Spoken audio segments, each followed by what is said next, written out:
পুজো আসছে, কিছু কিছু মানুষের মনে কোনো মাথা ব্যথা নেই। হ্যাঁ, আসছে আসুক পুজো, নতুন নতুন জামা কিনতে লাগবে, নতুন নতুন জুতো কিনতে লাগবে, তারপর ফেসিয়াল করতে লাগবে, চুল স্ট্রেটনিং করতে লাগবে, নিজেকে পুরো হিরোইনের মতন দেখাতে লাগবে।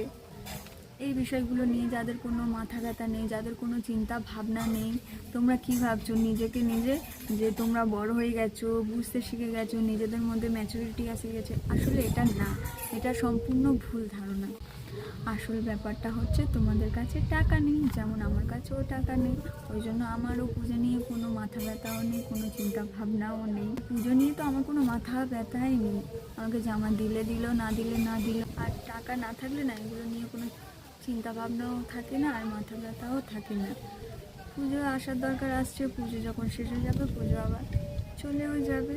তো এগুলো নিয়ে আমার কোনো মাথা ব্যথা নেই। যেখানে টাকা নেই সেখানে মাথা ব্যথা রেখে কী হবে?